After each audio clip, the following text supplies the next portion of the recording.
A century and a half ago, the mighty Chinese empire fell to its knees before the barbarians from faraway Europe, in part because of the arrogance and hubris of successive Chinese emperors. The Europeans drained the Middle Kingdom of its vast resources for decades, and China entered a century of humiliation, from which it is only now recovering.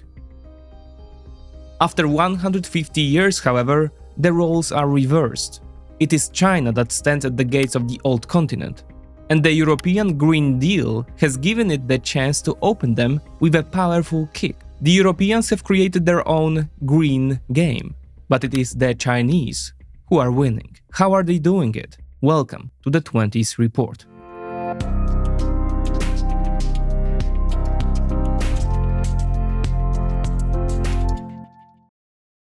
Consider leaving a like if you enjoyed the video to aid the algorithm.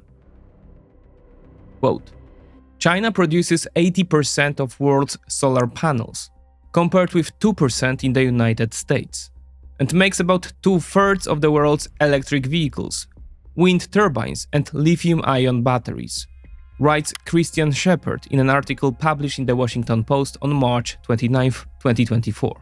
The journalist also quoted the founder of Tongwei Solar, which has transformed itself in a decade from an animal feed manufacturer to the world's largest producer of photovoltaic cells. Chairman Liu Hanyuan told the reporter that with companies like the one he runs, the Middle Kingdom, quote, will undoubtedly be the leading force in the global energy transition. With Tongwei Solar announcing that it will produce photovoltaic cells with a capacity of 130 gigawatts by the end of 2024, 4 times the capacity of all solar power plants operating in the US. His thesis sounds very likely. Liu Hanyuan's company, and many others like it, would not have been so successful without government support. The former producer of fish food and other products was able to transform itself into a high-tech company thanks to tax breaks and subsidies from the authorities. At the same time, it had to transfer some of its shares to 2 state-owned companies. In return, it received more than $125 million in support last year alone. There are many more examples of Chinese companies like Tongwei Solar, as Beijing has committed more than $130 billion to support the solar sector through 2023. Not surprisingly, US Treasury Secretary Janet Yellen has begun to express Washington's increasingly tough stance on the issue. At a press conference held during the secretary's visit to Suniva, photovoltaic panel factory in Norcross, Georgia, she accused the Chinese government of deliberately blocking the development of solar energy industries in other countries. She added that the same was true for electric vehicles and lithium-ion battery manufacturers. According to Janet Yellen, quote, China's overcapacity distorts global prices and production patterns and hurts American firms and workers, as well as firms and workers around the world. She then added that, quote, it is important to the president and me that American firms and workers can compete on a level playing field. 2 weeks later, Yellen, commenting on Beijing's policies, added, quote, China is now simply too large for the rest of the world to absorb this enormous capacity. However, Beijing doesn't seem to care about Washington's warning growls, which herald a further escalation of the trade war that has been going on between the United States and China since 2018. Earlier in March, during a meeting of the Politburo of the Communist Party of China, President Xi Jinping, according to China Daily, urged support for industries related to new energy technologies, as they modernize the country's economy and, he added, quote, promote the development of new manufacturing forces. The CCP Politburo then stressed its pride in how competitive Chinese manufacturers of wind turbines and photovoltaic panels are proving to be. After which she noted that with a solid foundations in developing new energy sources, China has become a key driver of global energy transition and the fight against climate change, the China Daily reported on March 2nd. In contrast, the UK's Financial Times in late March analyzed how Beijing, despite the threat of further deterioration in relations with the US, is pushing through a policy of supporting mass production of everything related to the green energy transition, pointing to several reasons. China's economic growth has slowed during the pandemic. while the specter of a crash hangs over the real estate market. At the same time, 1.4 billion citizens are holding their savings and cutting back on spending, fearing worse times ahead. This is dampening domestic demand and further slowing growth. At the same time, foreign investment inflows into the Middle Kingdom have fallen sharply. In this area, China recorded its worst performance in 30 years. In 2023, only $33 billion in direct investment flowed into China, down 82% from the previous year. The last time such negligible sums were invested in the Middle Kingdom by foreign investors was 1993. The fact that foreign capital, with a few exceptions, has begun to bypass China by a wide margin is extinguishing another engine that has driven the growth so strongly. To top it off, the People's Bank of China has begun to sound the alarm that the country is threatened by deflation, one of the greatest enemies of economic growth. The confluence of all these factors is forcing a rush to save the Middle Kingdom from a looming recession. The Financial Times, quoting analyst He Shujing of the research platform Plenum China, claims that China's top leaders believe the country needs to enter a new stage of structural transformation. What does it mean? First, it means betting on the intensive development of new industries related to the energy transition that the world's most developed countries are planning. The problem is that for its photovoltaic panels, wind turbines, electric cars, or batteries, China needs to find permanent, very large markets, while eliminating competition from them.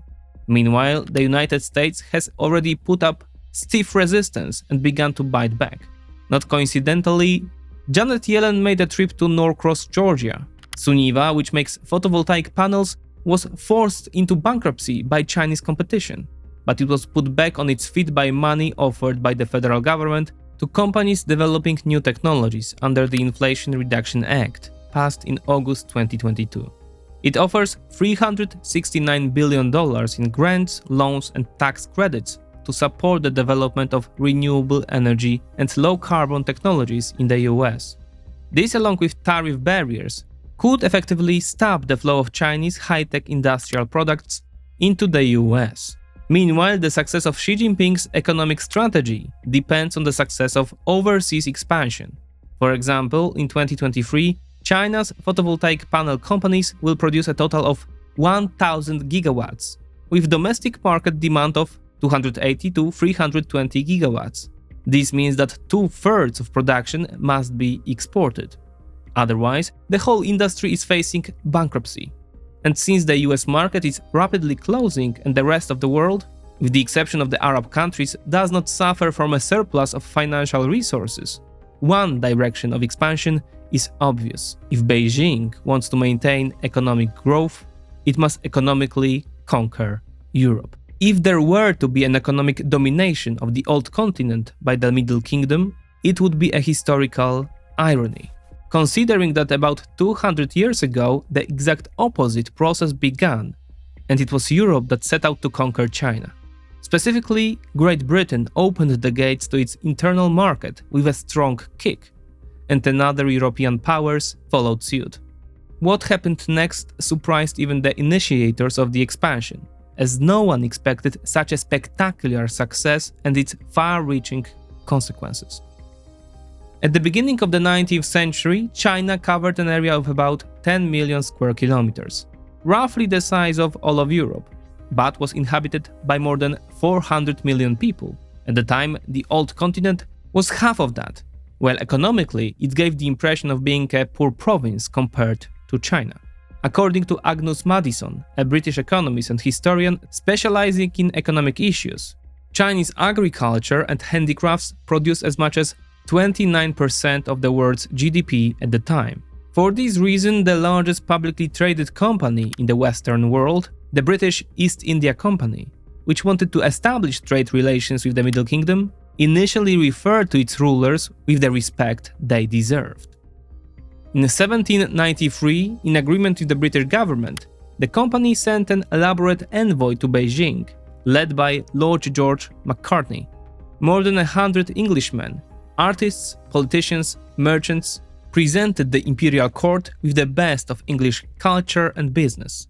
Lord Macartney offered a reduction in British tariffs and a political alliance in exchange for the opening of trade with Britain. Emperor Qianlong rebuffed these efforts with a scornful reply, quote, "There is nothing we do not possess." He rejected all offers of cooperation, completely overlooking how dangerous the British, accustomed to conquest, were. He also overestimated the foundations of Chinese power. Founded by Manchu invaders, the Qing dynasty ruled the Middle Kingdom for a second century, but it did not enjoy the sympathy of the native Chinese, nor did the Manchu nobility, who held most of the privileged positions. China was divided by nationality disputes and huge economic disparities between the rich port cities and the very poor villages in the interior of the country. The 40,000 mandarins who administered the state on behalf of the emperor did not inspire much love among the subjects. They commanded an army of more than 1 million officials and collected fees and taxes on all economic activities. Such close control of the state provoked resistance. When an economic crisis loomed, peasants in the provinces immediately revolted. Local uprisings were bloodily suppressed, but new ones would soon break out. Jonathan Fenby, in his book Modern China, The Fall and Rise of a Great Power, cites a report sent to London by Lord Macartney. In it, the head of the ministry informed the British government that, quote, "The Chinese Empire is like an old mad warship. Over the past 150 years, successive gifted and vigilant dignitaries have happily managed to keep it afloat, intimidating its neighbors by its sheer size and the very fact of its existence. But if one day the wrong man is at the helm, woe betide the order on board, woe betide the safety of the ship." Lord's observations were confirmed in the not-too-distant future. After a period of catastrophic disasters, a rebellion broke out in China, and in 1813, rebellious peasants nearly captured Beijing. Although the rebellion was eventually put down, the British immediately took advantage of the weakening of imperial power by establishing opium exports from India to China through the port of Guangzhou. They used it to pay for all goods delivered by Chinese merchants, while the merchants were eager to do business with them because of the drug's popularity among the common people. The brokering and distribution of trade brought great profits. In the hands of the British, opium proved to be a deadly economic weapon. They obtained valuable handicrafts, porcelain, silk, tea, etc., almost all of China's exports, for a pittance. At the same time, they corrupted the state administration, permanently tying it to British interests. Using these tools, millions of consumers were made dependent on a regular supply of the drug, guaranteeing a stable market constantly hungry for new supplies. Emperor Daoguang ignored the growing threat for 19 years of his reign. It was only a huge foreign trade deficit and the disappearance of silver coins, which affected the entire Chinese economy, that forced him to act. When there was a shortage of barter goods, Chinese merchants paid for opium with coins. Thus, stocks of precious metals flowed out of the Middle Kingdom and into Britain. It was a steady process of outflowing Chinese resources that had accumulated over centuries. At the same time, the East India Company intensified the cultivation of the poppy needed for opium production and processing throughout India, obtaining the drug almost for free. So the process of sucking the wealth out of a huge country that was building the power of Great Britain on the other side of the world was underway. And Emperor Daoguang did not try to stop this process until 1839. On his orders, Special Commissioner Lin Zexu and a detachment of soldiers entered the British trading factories in Guangzhou. The commissioner confiscated 16 tons of the drug and 33,000 pipes for smoking it. He ordered them to be drowned at sea. He also began to arrest those responsible for plundering his country. But London was not about to let go of its precious prize. Rear Admiral George Eliot's armada of 20 warships appeared off the coast of China in early 1840 and began sinking merchant ships one by one. The expeditionary corps of 4,000 soldiers then easily occupied Guangzhou. The imperial army counterattacked, but despite its overwhelming numerical superiority, suffered defeat after defeat. Suddenly, it seemed that the armed forces of a country with a population of nearly 500 million people were unable to defeat a tiny enemy force. Fearing total embarrassment, the emperor agreed to negotiations. This led to the signing of the Treaty of Nanjing in 1842. Dao Guang granted the British ownership of Hong Kong and opened the ports of Guangzhou, Fuzhou, Ningbo, and Shanghai to free trade. Beijing also lifted a ban on the sale of opium, exempted British citizens from local jurisdiction, and even agreed to pay huge compensation for Lin Zexu's drowned crates of the drug. This was the British kick that opened the floodgates to the Chinese market. The fact that it succeeded meant an imminent expansion of power from the old continent, with disastrous consequences for the Middle Kingdom. Meanwhile, as Jonathan Fenby has described, quote, although it was a bitter and humiliating experience, the Chinese emperor did not seem particularly troubled. He revealed to one of his mandarins that foreigners were not worthy of his attention. A much more important problem for the monarch seemed to be the retention of the throne, even if it was at the cost of exposing the country to gradual economic colonization. Meanwhile, soon after the British success, an envoy from Washington appeared, not coincidentally accompanied by a squadron of warships. He demanded privileges for the United States, similar to those that Great Britain had received. The threat of force was enough, and a deal was struck at Vangia in July 1844, giving the Americans what they wanted. This fact did not escape the attention of France and Russia. Soon these countries were in a kind of race to snatch more parts from China, turn them into trading colonies, and then continue their economic expansion inland. Meanwhile, the Chinese offered little resistance. The next emperor, Xianfeng, proved to be an even more incompetent ruler than his father, Dao Guang. It was obvious in 1856 when imperial officials seized the smuggling ship Arrow. Unfortunately, it was registered in Hong Kong as a British ship. The British mission demanded the return of the ship and compensation for damages. Upon hearing the news, riots broke out in Guangzhou. The Chinese, fed up with the Europeans, began setting fire to their homes. The riot was put down by British soldiers. In response, Prime Minister Henry Palmerston ordered reprisals to nip Emperor Xianfeng's resistance in the bud. This was done in cooperation with France, which was also interested in extracting economic profits from the Middle Kingdom. The Second Opium War ended 4 years later, when the Royal Navy sent an Anglo-French expeditionary corps to the area around the city of Tianjin. After capturing the fortress there, they moved on Beijing in September 1860. The frightened emperor evacuated to Manchuria. The only resistance he received was an order to kill 30 Europeans who had been accidentally captured in the Chinese capital. After taking Beijing, the British burned the Imperial Summer Palace in retaliation. Quote, "These palaces were really huge, and we were in such a hurry that we couldn't even search them thoroughly." Later general and legendary defender of Khartoum, Charles Gordon, told his mother.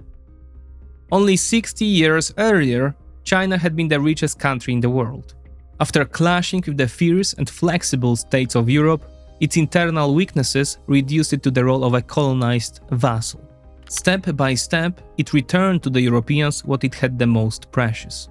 After winning the Second Opium War, Britain and France divided Shanghai between themselves.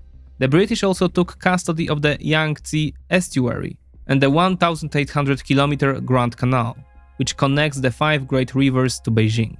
They also annexed the lion's share of the revenue from the tea and silk trade. When Empress Cixi took the throne in exchange for giving up her resistance, the British and French helped her fight the Taiping Rebellion. The rebels were defeated in 1864, and after that London squeezed every possible profit out of a country that had fallen into utter stagnation. How one-sided this cooperation was is best illustrated by the fact that China became so weak that even Japan, despised in Beijing, set out to conquer it in the late 19th century. Its army crushed the troops of Empress Cixi in a blitzkrieg, and a peace treaty was signed in April 1895. The Middle Kingdom had to cede sovereignty over Korea, Taiwan, and part of Manchuria to Japan. Other Chinese lands in the north were also appropriated by Russia. After the Sino-Japanese War, St. Petersburg forced the surrender of Port Arthur and its adjoining lands as a form of repayment for a loan Moscow had offered to Beijing during its conflict with the Japanese. Germany, meanwhile, annexed Shandong province. A Bavarian-style German settlement with a central brewery was established in the port of Qingdao. There was even talk of educating the local population as Chinese Germans and incorporating the area into the Second Reich over time.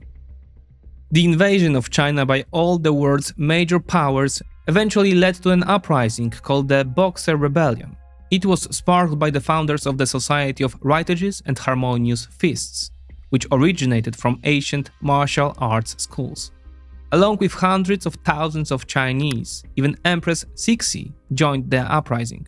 Ignoring the gulf that separated China from the modern world, on a military front, she declared war on 8 major powers on June 21, 1900. Britain, Germany, Russia, Japan, the United States, France, Italy, and even Austria-Hungary. China has declared war on all of them. Meanwhile, the Imperial Army was unable to capture even the parliamentary district of Beijing, where about 1,000 foreigners were desperately defending themselves. 2 months later, a 22,000-strong International Expeditionary Corps arrived in the Middle Kingdom and quickly crushed all resistance. The Europeans triumphed. In an effort to teach the Chinese respect, they destroyed Beijing's Summer Palace and the magnificent Hanlin Library, which contained priceless manuscripts. Empress Cixi fled the capital disguised as a peasant, but the British had no intention of overthrowing the ruling dynasty. Soon, Cixi returned to the throne and had to swallow a new dose of humiliation. The victors imposed a contribution of £67 million on China to share the profits. In addition, a 20,000-strong international garrison was permanently stationed in Beijing. And so, a little more than a century after Lord George Macartney's envoy visited Beijing, China finally lost its sovereignty and became a semi-colony overseen by European powers. As luck would have it, before the Europeans could finally carve up the Middle Kingdom in partnership with the Japanese, World War I broke out in Europe, giving China the hope of regaining everything it had lost. However, the recovery from the collapse proved to be just as long as even more painful. It was accompanied by a series of dramatic crises. In 1972, China plunged into civil war, pitting Chiang Kai-shek's Kuomintang nationalists against Mao Zedong's communists. In addition, Japan seized all of Manchuria in 1931 and began to conquer other lands. It was not until the defeat of Japan by the Americans in World War II that vast areas of Chinese lands were liberated. Before that, the invaders had seized regions crucial to China's economic development. They were virtually cut off from the sea, and thus from the most important transportation routes for the development of the Middle Kingdom. The expulsion of the Japanese led to the resumption of the Civil War, which was won by the Chinese Communist Party. But it also meant that Taiwan, which remained under Kuomintang rule, became a separate political entity. Meanwhile, even the end of decades of war did not allow the Chinese to rebuild their former prosperity. Mao Zedong, who ruled the country undivided for more than a quarter of a century, was obsessed with catching up with the industrialized West. His period of tyranny led to crazy ideas of throwing the entire nation into building heavy industry under the concept of the Great Leap Forward and collectivizing the countryside. This, combined with terror and famine, resulted in the deaths of 20 to 30 million Chinese and even greater misery for those who managed to survive. After the failure of the Great Leap Forward and a brief political thaw, a new era of terror was ushered in Mao's Cultural Revolution in 1966. Only the death of the tyrant and the concentration of power in the Communist Party and the state in the hands of Deng Xiaoping brought China the beginning of an era of stability and development in the late 1970s. In retrospect, only Deng's rule can be considered the moment in the history of the Middle Kingdom when the Great Depression came to an end. Thus, the terrible collapse of the superpower lasted about a century and a half, and the sequence of events that triggered and deepened it was initiated by the First Opium War. It was like a single powerful kick with which Britain opened the gates of the Chinese market wide for herself and others. After that, none of the emperors residing in Beijing managed to close them again. And that meant utter ruin for the Middle Kingdom. Now it is China that is trying to open the gates to the heart of Europe with its powerful green kick. Just a decade ago, the countries of the European Union were leading the way in the technologies and production of the equipment needed for the great transformation that is being planned. It calls for a 55% reduction in carbon emissions by 2030 from 1990 levels, and then to achieve total greenhouse gas neutrality by 2050. In order to achieve such a large-scale economic transformation, the devices that are necessary are those that are a source of electricity, but do not emit CO2 in their production, namely wind turbines and photovoltaic panels in particular. In the next stage of the transition, energy storage facilities, which are necessary to stabilize energy systems based on renewable energy sources, and electric cars, which will open a new chapter in the history of the automobile, will become equally important. Once the ban on the registration of new cars with greenhouse gas emitting engines in the EU comes into force in 2035, electric vehicles are expected to dominate the EU market. In the case of battery, energy storage, and electric cars, batteries are the key design element, and among them, the dominant ones at the moment are lithium-ion. Heat pumps should also be added to this pool of key industrial products for the economic transformation of the community countries. After all, according to Brussels calculations, real estate accounts for 40% of total energy consumption in the EU.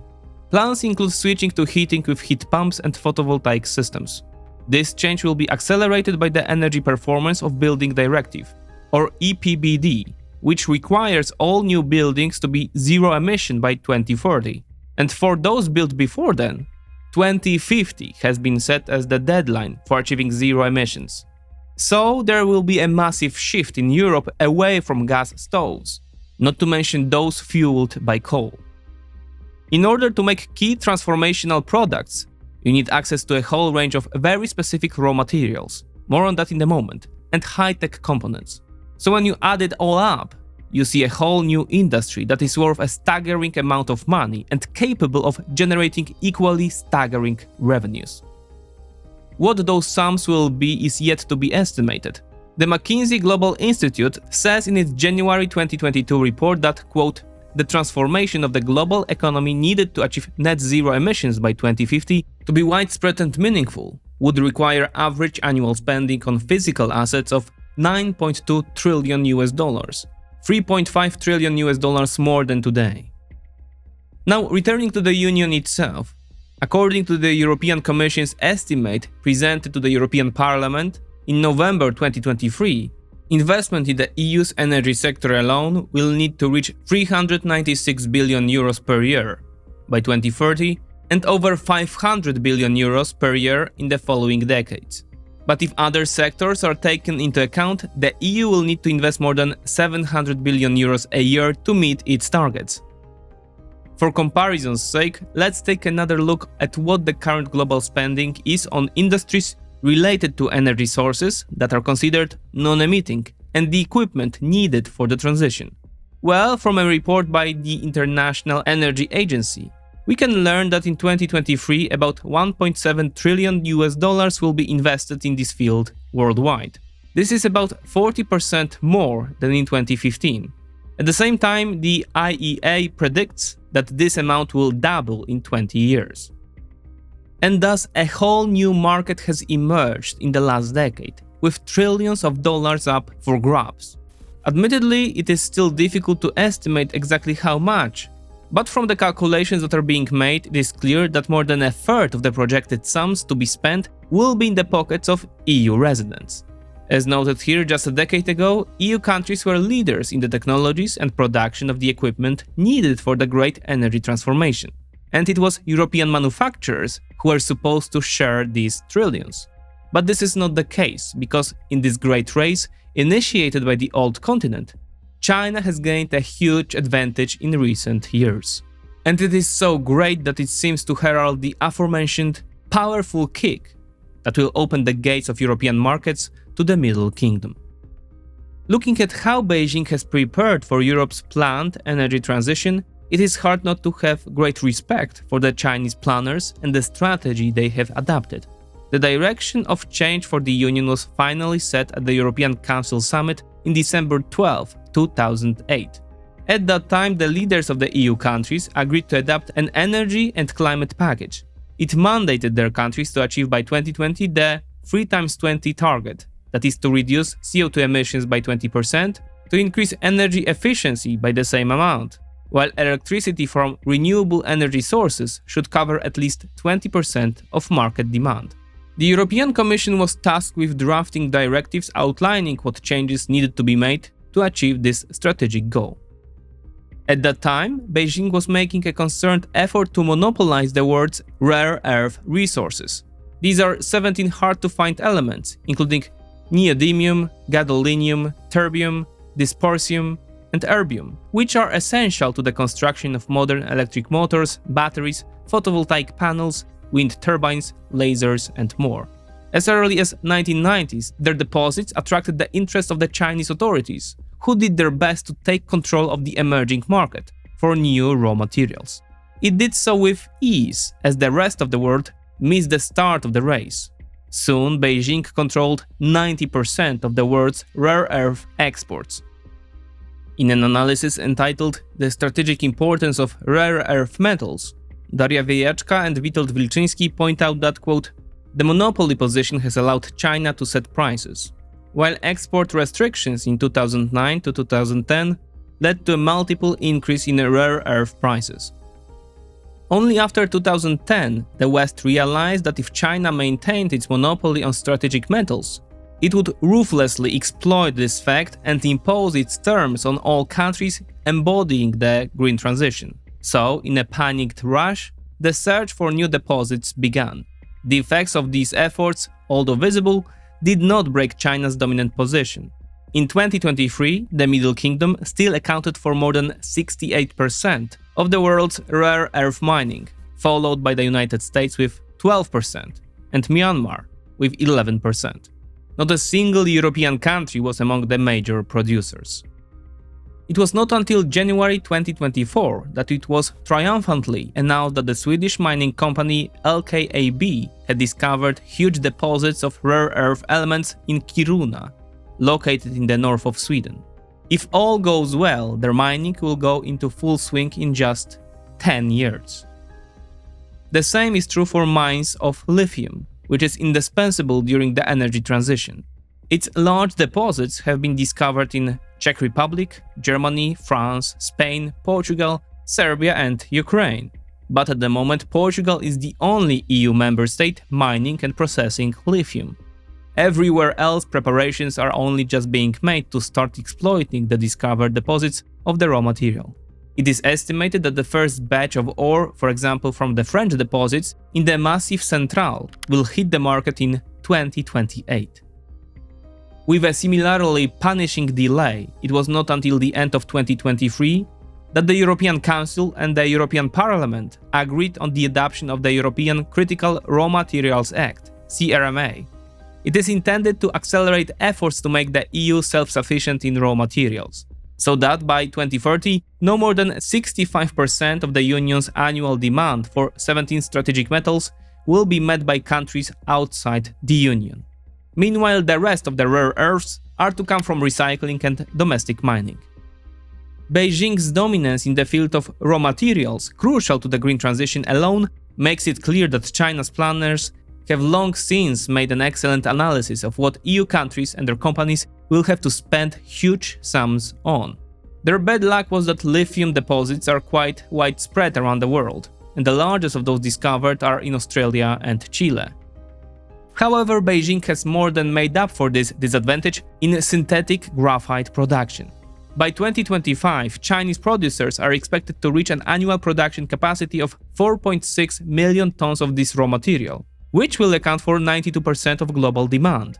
To understand what this means, it is enough to know that a car powered by an internal combustion engine requires no graphite at all in its construction. The average electric car, however, uses almost 70 kilograms. So when an action plan called the European Green Deal was announced in Brussels at the end of 2019, which included the redirection of large sums of EU resources to investments in the green transition, China already had a crushing advantage in the field of access to key raw materials, enough to reduce the old continent to a role of a dependent consumer. Just as the East India Company once made the Chinese dependent on the opium it supplied. 98% of rare earth elements imported by European Union countries in 2022 came from China. But it didn't make the Chinese take a break. Since President Xi Jinping announced the One Belt One Road project, colloquially known as the New Silk Road, in 2013, Chinese companies have successively sought to take over Africa's largest deposits of rare earths, lithium and cobalt. A very helpful tool for this is infrastructure projects, and the fact that Chinese banks have become major creditors for about 20 African countries. And this is far from the end.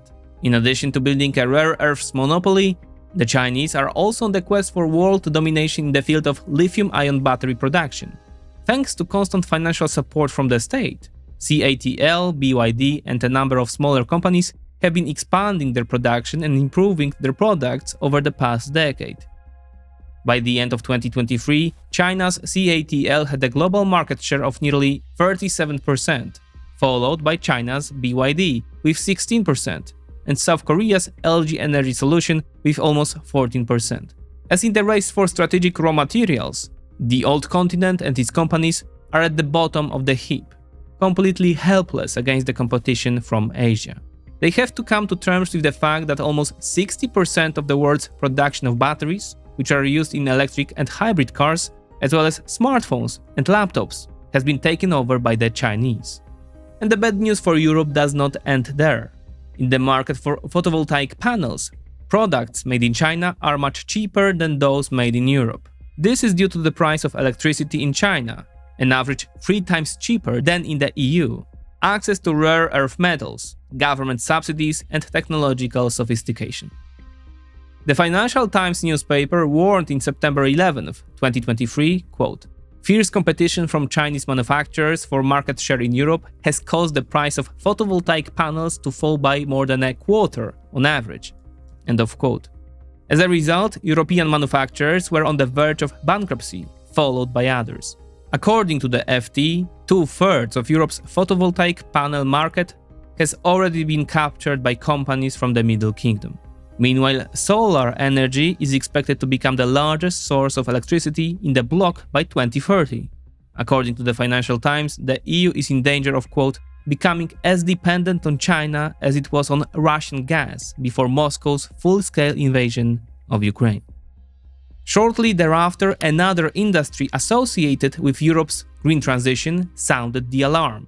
CEO of Siemens Energy AG, Europe's largest wind turbine manufacturer, Christian Bruch, on February 21, 2024, in an interview with the South China Morning Post, announced, quote, "The wind energy sector in Europe will suffer the same fate as the ruined photovoltaic industry if the authorities do not restrict market access to cheaper Chinese equipment." End of quote. The company owned by Siemens was saved from bankruptcy in late November 2023 by a €15 billion aid package. Half of the sum consisted of loan guarantees from the German government, and the rest of banks' loans and subsidies from the parent company. However, this financial injection may prove to be only a prolongation of the agony of this wind turbine manufacturer, which, together with Spanish cooperatives, is the world's second largest company in this industry. The first place is still held by the Danish company Vestas Wind Systems, However, 4 of the top 10 wind turbine manufacturers are Chinese companies. One of them, Goldwind, is on the verge of overtaking Siemens Energy. This may be made easier by the fact that, according to recent announcements by Chinese manufacturers, they will soon be able to offer wind turbines with a rated output 30% higher than Western turbines and 70% cheaper. It should also be mentioned that, for example, 60 to 70% of wind turbines manufactured in Germany contain components from China. Christian Bruch therefore called on the European Commission to take steps to give his company a chance to survive the onslaught of competitors from the Middle Kingdom. Among other things, he suggested launching an investigation into the Beijing government's subsidization of domestic wind turbine manufacturers and restricting access to wind power auctions. This could be done by making the ability to participate in the auction dependent on qualitative factors, such as the country in which the bidder conducts development research or whether it manufactures turbines from recyclable materials. But then the retaliatory measures that Beijing could take against the Union would become even stronger. As the European Commission began to float plans to defend the EU market from Chinese expansion, China announced a warning growl as early as July 2023 that it would impose restrictions on gallium and germanium exports to the EU, and incidentally to the United States. Despite EU diplomatic efforts, China not only did not reverse the restrictions, but added an embargo on graphite at the end of 2023. The cutoff marks a painful blow to electric car and battery manufacturers, and represents what could be called a ladder of escalating tensions. Beijing is starting with the raw materials least needed by the West, and gradually adding the more essential ones. Quote, China's actions on graphite pose significant risks to the stability of electric vehicle supply chains and highlight the fragility of reliance on critical materials from China, emphasizes US consulting firm FTI Consulting in its analysis. Significant restrictions on graphite exports could not only disrupt the rapid development of electric vehicles and thus undermine decarbonization efforts, but the effects could be felt more broadly, given the use of graphite in a range of applications including advanced semiconductors. The report added. Meanwhile, the European Commission, which is just looking for ways to bail out European manufacturers of photovoltaic panels and wind turbines, faces an even bigger challenge, which turns out to be the production of domestic car companies led by German ones, which are one of the cornerstones of the German economy, key, after all, to the functioning of all the Union. The largest of the German car companies, Volkswagen Group, sold 578,000 electric cars worldwide in 2023. Forecasts for the current year look bleak, as they say that the sales will fall to about 405,000 units. And now let's look at the results of the largest of China's electric car manufacturers, BYD. It sold 911,000 electric cars worldwide in 2022 and already 1.6 million last year, plus twice as many hybrids. This is an increase of more than 60% in 1 year. In this segment, BYD, along with a whole conglomerate of smaller companies from the Middle Kingdom, is gradually pushing German companies out of the Chinese market, and now it has set out to conquer Europe, building its first factory within EU borders in Szeged, Hungary. Not surprisingly, in this context, on September 14, 2023, the President of the European Commission, Ursula von der Leyen, announced that the European Commission would launch an anti-subsidy investigation against Chinese car companies. As a result, as of March 6, 2024, all electric vehicles entering the European Union from China would be hit with punitive anti-subsidy tariffs. Interestingly, the investigation itself is not expected to be completed until November of this year. However, the European Commission has decided that the situation has become too dangerous for EU automakers and cannot wait until the end of the investigation before making a decision.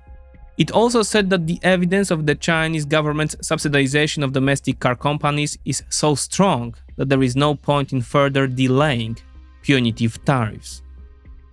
In the EU, only heat pump manufacturers are not sounding the alarm yet. Although about 35% of production capacity is in China, 25% is in the United States, and just under 20% in the EU. In all other industries related to the green transition, the situation is bad or very bad. However, the first determined attempt to slam the door to Europe's in Beijing's face may not be very effective. Committed to pursue full-scale economic expansion, Xi Jinping has a full deck of cards to play against the old continent. After all, the United States is much closer to self-sufficiency in raw materials and has proven itself capable of taking decisive and radical defensive measures, increasingly effective in protecting its own companies. The European Union, on the other hand, looks less like an adversary and more like a potential victim, all the more attractive because it is so rich. This impression is reinforced by the fact that close cooperation with China is urgently needed by Berlin, which sees it as a way of pulling the German economy out of recession. Symptomatically, in 2023, when all foreign investors began to move their capital away from China, only German companies went against this trend. That's why the Middle Kingdom's share of German direct investment abroad reached over 10% last year, the highest since 2014. So while the European Commission has stepped in to defend the EU market, the Federal Republic of Germany continues to strengthen its ties with Beijing. This could mean that the intensity of Brussels' defense efforts will remain limited, and also dependent on not provoking China into new sanctions that could hit German industry. Admittedly, at the EU-China summit in Beijing on December 7th, Ursula von der Leyen, accompanied by European Council President Charles Michel, demanded that Xi Jinping change China's economic policy. However, there is no indication that China's indivisible communist emperor, called president for the sake of disguise, took her words to heart. Especially that part of von der Leyen's statement when she announced that, quote, European leaders will not tolerate our industrial base being undermined by unfair competition, end of quote. Especially when those words are juxtaposed with the fact that the EU's trade deficit with China has grown from 40 billion to 400 billion euros over the past 20 years, and somehow this has been tolerated until now. In response, she politely told the European guests, aka barbarians, that, quote, we should not regard each other as rivals just because we have different systems, limit cooperation just because there is competition, or engage in confrontation just because there are differences, end of quote. Less politely, he then demanded that the Union stop cooperating with the United States on sanctions aimed at restricting the development of China's technology industry. In return, he promised Europe an important place in the new multipolar world. And so China continues to break down the gates to Europe. This time it's the Europeans who seem helpless against the actions of the newcomers from a distant land. And one industrial sector after another, like 19th century China's ports and economic zones, is being taken over by the nimble and determined invaders.